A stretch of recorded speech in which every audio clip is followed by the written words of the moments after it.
रहीम की पंक्तियों को बताते हैं। रहीम की पंक्ति है, चाहे चिंता मिटी मनुमा बेपरवाह, जिनको कछु ना चाहिए वो शाहन के साथ, वो शाहन के साथ। प्रस्तुत पंक्तियों में रहीम कवि कहते हैं, जिस व्यक्ति को कुछ नहीं चाहिए, इस संसार से कुछ नहीं लेना देना, वह व्यक्ति, उसके मन बेपरवाह होते हैं, उसे किसी प्रकार की चिंता नहीं होती, जो वो ईश्वर के निकट होते हैं, उन्हें कभी संसार में दुख तकलीफ नहीं होता। ऐसे व्यक्ति ईश्वर के मालिक होते हैं, ईश्वर के निकट होते हैं, वह शहंशाह के रूप में जान जाते हैं।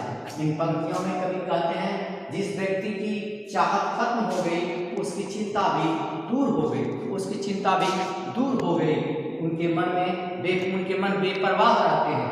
अर्थात जिस व्यक्ति को संसार से कुछ लेना देना नहीं होता, वह ईश्वर के मालिक अर्थात ईश्वर के निकट रहते हैं।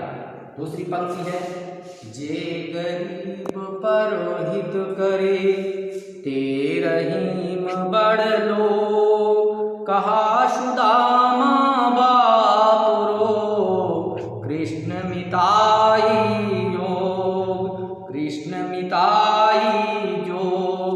रहीमन, इस पंक्तियों में रहीम कवि कहते हैं, जो व्यक्ति गरीबों की भलाई करते हैं वे इस संसार के नहीं, उस संसार के लोग हो जाते हैं। इस संसार में विदित है, कहाँ सुदामा गरीब ब्राह्मण, कहाँ द्वारिकाधीश श्री कृष्ण जी, जिन्होंने दोनों की दोस्ती अजर अमर है, आज द्वारिकाधीश हैं। श्री सुदामा जी थोड़ी सी चोरी के कारण, गलती के कारण इतनी गरीबी परिस्थिति में आ गए, और वही छोटी सी गलती के कारण आज सुदामा विप्र बन गए।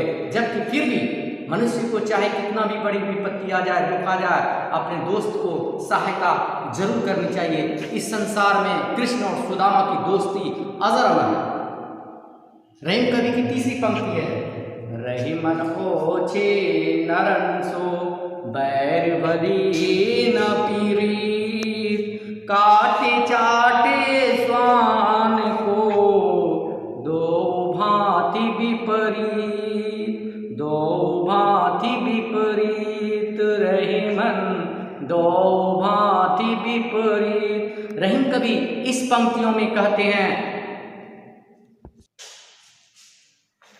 रहीम कवि इस पंक्तियों में कहते हैं, जो व्यक्ति नीच प्रकृति के होते हैं उससे ना दोस्ती अच्छी होती, ना दुश्मनी अच्छी होती। वे तो कुत्ते के समान होते हैं, अर्थात जब आपके पास पैसे हैं तो आपसे पैसे ले लेंगे, लेकिन फिर वह आपके गरीबी में साथ नहीं देंगे। उसके दोस्ती में भी दुश्मनी छिपी हुई है, और यदि जिस प्रकार कुत्ता अगर काट ले तो भी हानि होती है, कुत्ता अगर चाट ले तो भी हानि होती है। अर्थात वैसे व्यक्तियों से सदैव सावधान होनी चाहिए। वह ओछे व्यक्ति होती हैं, नीच व्यक्ति होते हैं, वैसे व्यक्ति से ना दोस्ती करनी चाहिए, ना दुश्मनी करनी चाहिए, वैसे व्यक्तियों से सावधान। रहीम कवि ने जीवन की बृहद स्तरों को बताकर मानव को आगे बढ़ने का प्रयास कराया कि हम दोस्ती कैसे करनी चाहिए। इस संबंध में तुलसीदास ने भी कहा है, जे न मित्र दुख होए दुखारी, तिनहि दिलोकत पातक भारी। अर्थात दोस्ती सोच समझ करके करनी चाहिए।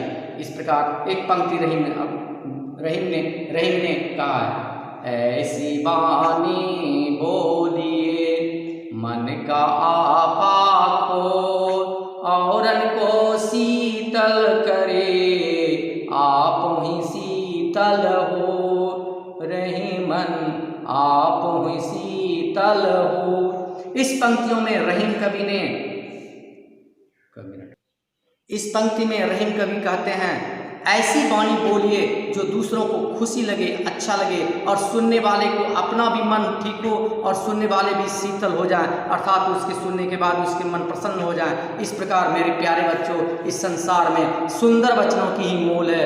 वाणी ऐसी बोलिए मन का आपा को, और उनको शीतल करे आप ही शीतल हो। तो रहीम कवि ने वाणी के द्वारा संसार में सारे झगड़ों को निपटने का एक प्रमुख साधन दिया है। अतः मेरे प्यारे बच्चों, अच्छी वाणी बोलने का प्रयास करें। धन्यवाद।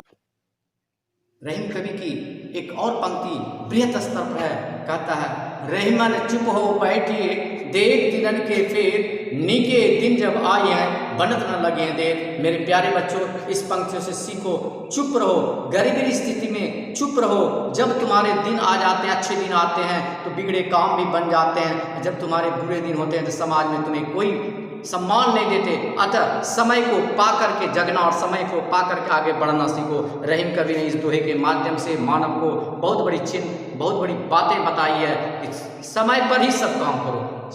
जब समय खराब हो चुपचाप बैठिए, देख दिनन के फेर, दिन का फेर है, अर्थात समय का, प्रकृति का फेर है। जब अच्छे दिन आते हैं तो बिना बनाए ही हर काम बन जाते हैं। इसलिए मेरे प्यारे बच्चों, दुख और गरीबी में कभी किसी को सताओ मत, गरीबी की फायदा मत उठाओ। इसलिए गरीबी को समझने की, उसका प्रकृति को समझो कि उनके पास वो स्थिति है, फिर वह समय बदल जाता है।